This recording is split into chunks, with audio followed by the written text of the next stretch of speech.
कभी सोचा है हमारे चारों तरफ जो ये बड़ी बड़ी इमारतें, पुल और बांध हैं, ये इतनी मजबूती से कैसे खड़े रहते हैं? इसका राज एक अनदेखे ब्लूप्रिंट में छिपा है, IS 456। चलिए आज इसी कोड को डीकोड करते हैं, जो हमारे देश की हर कंक्रीट संरचना की नींव को मजबूत बनाता है। तो हम इस पूरे सफर को कुछ हिस्सों में समझेंगे। सबसे पहले तो ये जानेंगे कि आखिर ये कोड है क्या, फिर देखेंगे कि अच्छी क्वालिटी की सामग्री कैसे चुनी जाती है, और अंत में ये भी समझेंगे कि कैसे ये कोड जमीन पर, मतलब कंस्ट्रक्शन साइट पर, सुरक्षा और मजबूती की गारंटी देता है। हमारे चारों ओर क्या है? कंक्रीट का एक जंगल, आसमान छूती इमारतें, मीलों लंबे पुल। इनको गिरने से क्या रोकता है? जवाब है नियमों का एक बहुत ही मजबूत सेट, जिसे भारत में हम IS 456 के नाम से जानते हैं। पुराने को छोड़ नए की तरफ, ये सिर्फ एक कहावत नहीं है, ये IS 456 की आत्मा है। ये कोड कोई पुरानी धूल भरी किताब नहीं है, बल्कि भारत को सुरक्षित और मॉडर्न बनाने की एक लगातार चलने वाली कोशिश है, जिसे टेक्नोलॉजी के साथ साथ हमेशा बेहतर बनाया गया है। तो इसका पूरा नाम है IS 456 2000। असल में ये वो गाइडबुक है जिसे भारत का हर सिविल इंजीनियर और बिल्डर एक मजबूत और सुरक्षित ढांचा बनाने के लिए इस्तेमाल करता है। ये एक तरह से देश की कंस्ट्रक्शन की गीता है।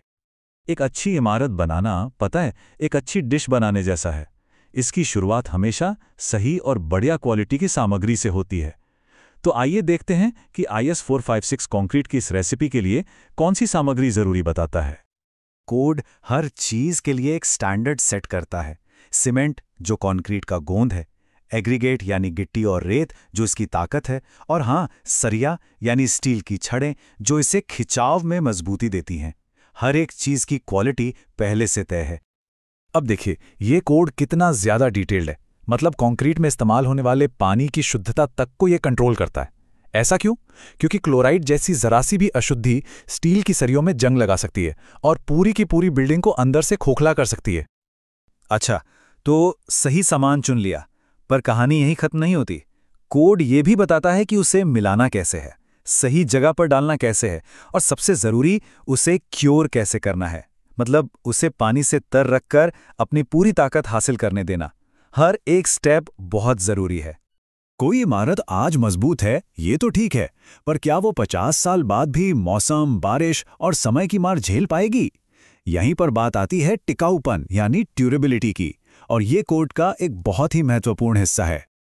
टिकाऊपन का मतलब सिर्फ ताकत नहीं है, इसका असली मतलब है अपने माहौल के हिसाब से ढल जाना।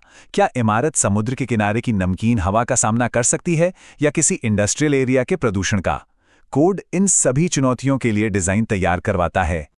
तो कोड हर प्रोजेक्ट के लिए ना एक तरह से भविष्य का अंदाजा लगाता है। जो घर दिल्ली में बन रहा है, उसकी जरूरतें मुंबई के समुद्र किनारे बन रहे अपार्टमेंट से बिल्कुल अलग होंगी।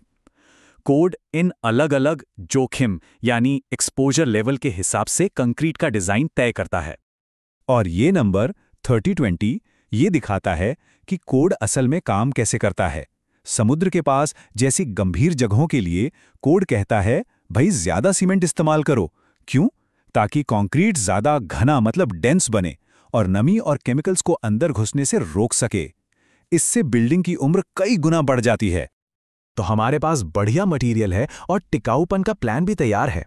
लेकिन अब सबसे बड़ा सवाल, ये इमारत रोजमर्रा के वजन और भगवान ना करे भूकंप जैसे अचानक आने वाले झटकों को कैसे सहेगी? इसका जवाब स्ट्रक्चरल सेफ्टी के विज्ञान में है। डिजाइनर्स को हर तरह के फोर्स का हिसाब रखना पड़ता है। डेड लोड मतलब बिल्डिंग का अपना ही वजन, इम्पोज्ड लोड मतलब हम लोग, हमारा फर्नीचर, गाड़ियां, और फिर आती हैं हवा का दबाव और भूकंप के झटके जैसी ताकतें। कोड इन सभी का ध्यान रखता है। कोड ना सेफ्टी के लिए एक डबल चेक सिस्टम इस्तेमाल करता है। पहला है कोलैप्स, जिसका सीधा मतलब है ये पक्का करना कि बिल्डिंग किसी भी हालत में गिरेगी नहीं। और दूसरा है सर्विसिबिलिटी, ये सुनिश्चित करना कि रोज के इस्तेमाल में बिल्डिंग में बड़ी बड़ी दरारें ना आएं या फर्श में अजीब सा कंपन महसूस ना हो। मतलब सुरक्षा और आराम दोनों जरूरी हैं। लेकिन देखिए, कागज पर तो दुनिया की सबसे अच्छी डिजाइन बनाना एक बात है, और उसे हकीकत में बदलना बिल्कुल दूसरी। कोड का आखिरी और शायद सबसे जरूरी हिस्सा इसी पर फोकस करता है। कंस्ट्रक्शन साइट पर क्वालिटी कैसे मेंटेन की जाए? यहाँ अंदाजे की कोई जगह नहीं है। कोड साफ कहता है कि कंक्रीट की ताकत जांचने के लिए कम से कम 30 सैंपल टेस्ट करने होंगे। इतनी बड़ी संख्या में टेस्टिंग से ये पक्का हो जाता है कि क्वालिटी में कोई उतार चढ़ाव नहीं है और हर बैच एक जैसा मजबूत है। ये डेटा पर आधारित विज्ञान है, कोई तुक्का नहीं।